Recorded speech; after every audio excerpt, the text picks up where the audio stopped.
जीतते हुए रूस पर आखिरी हमले शुरू हो चुके हैं। यकीन करना जरा मुश्किल है, लेकिन राष्ट्रपति व्लादिमीर पुतिन के घर से सिर्फ और सिर्फ 7 किलोमीटर दूर रूस के परमाणु चीफ को धमाके में मार दिया गया है। और हैरानी की बात तो यह है कि यूक्रेन की सेना ने उत्तर कोरिया के सैनिकों से रूसी सैनिकों को मरवा दिया। क्या इस मायावी युद्ध के पीछे ट्रंप हैं?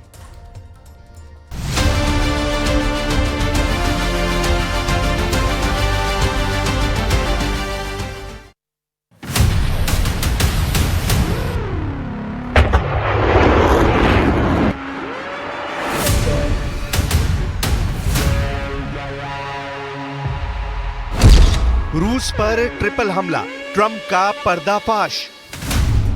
पिछले 24 घंटे में रूस और उनकी सेना पर हुए हमलों से जुड़े 3 ऐसे बड़े हमले सामने आए हैं, जिससे साबित होता है कि अमेरिका से लेकर यूक्रेन तक राष्ट्रपति जो बाइडेन के साथ मिलकर अमेरिका के नवनिर्वाचित राष्ट्रपति डोनाल्ड ट्रंप पुतिन के खिलाफ गहरी साजिश कर रहे हैं।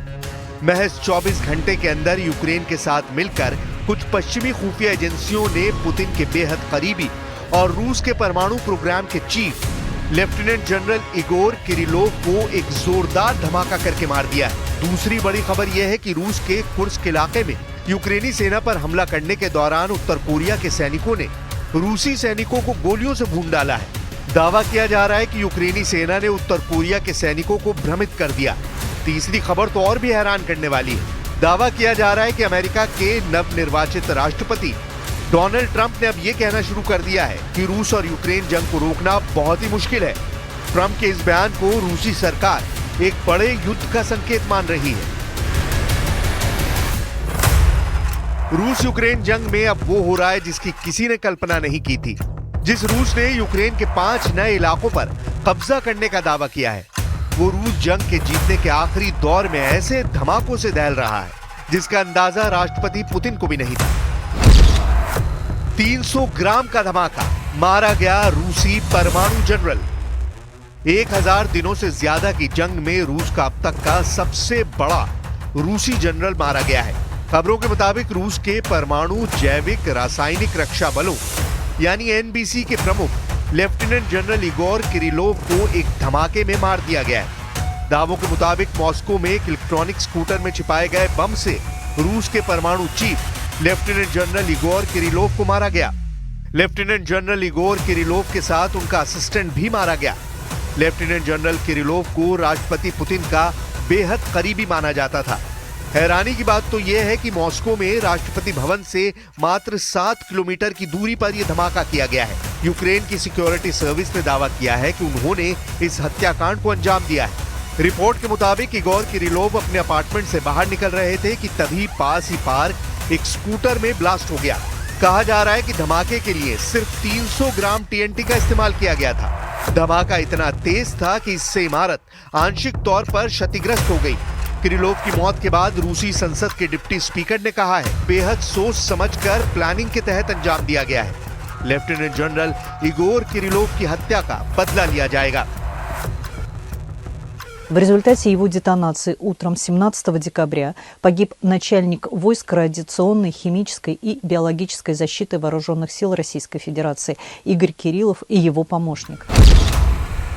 यूक्रेन का भ्रमजाल, कोरियाई सैनिकों ने मारे रूसी सैनिक। इधर दूसरी तरफ पिछले साल कुर्स्क को छोड़कर रूस फ्रंट फुट पर रहा है और भारी नुकसान के बावजूद पूर्वी यूक्रेन के डोनेत्स्क क्षेत्र में घुस गया है। रूसी रक्षा मंत्री आंद्राई बेलोसोव के मुताबिक रूसी सेना यूक्रेन में लगातार बढ़त हासिल कर रही है, लेकिन इस बीच कुर्स्क में कुछ ऐसा हुआ है जिसमें यूक्रेनी सेना के खिलाफ रूसी सेना और उत्तर कोरिया की सेना को भारी नुकसान की खबर आ रही है।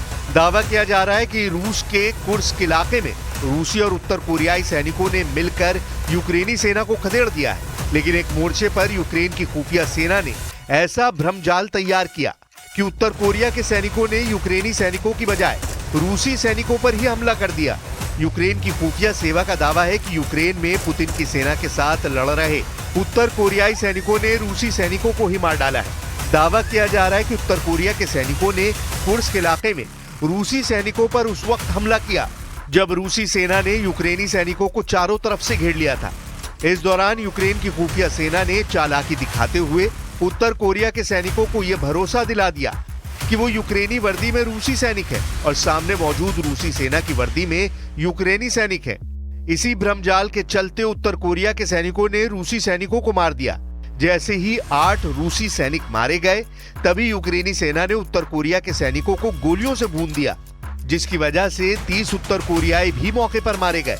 यूक्रेन के ब्रह्म युद्ध में रूस और उत्तर कोरिया दोनों के मिलाकर 38 सैनिकों के मारे जाने की खबर है। हालांकि बाद में उत्तर कोरिया और रूस के सैनिकों ने मिलकर यूक्रेनी सेना को बुरी तरह से खदेड़ दिया। 24 घंटे में पुतिन को 2 बड़े नुकसान हुए और तीसरा धोखा अमेरिका के नवनिर्वाचित राष्ट्रपति डोनाल्ड ट्रंप की तरफ से मिलने जा रहा है। जिस वक्त रूस पूर्वी यूक्रेन के डोनेस्क में 60% इलाके पर कब्जा कर चुका है, ऐसे वक्त में अब ट्रंप ने यह कहना शुरू कर दिया है कि रूस यूक्रेन जंग को रोक पाना बहुत मुश्किल है। ये वही ट्रंप हैं जिन्होंने चुनाव जीतने के बाद दावा किया था कि वो राष्ट्रपति पद की शपथ लेने के महज 24 घंटे के अंदर जंग रोक देंगे। लेकिन अब ट्रंप ने यू टर्न मारते हुए इशारा कर दिया है कि रूस यूक्रेन युद्ध लंबा और भीषण होगा। More difficult is going to be the Russia-Ukraine situation. I see that as more difficult. I don't think they should have allowed missiles to be shot 200 miles into Russia. I think that was a bad thing. And that brought the Koreans in, North Korea, another man I get along with very well. I'm the only one that does. But that did a lot of bad things. I don't think that should have been allowed.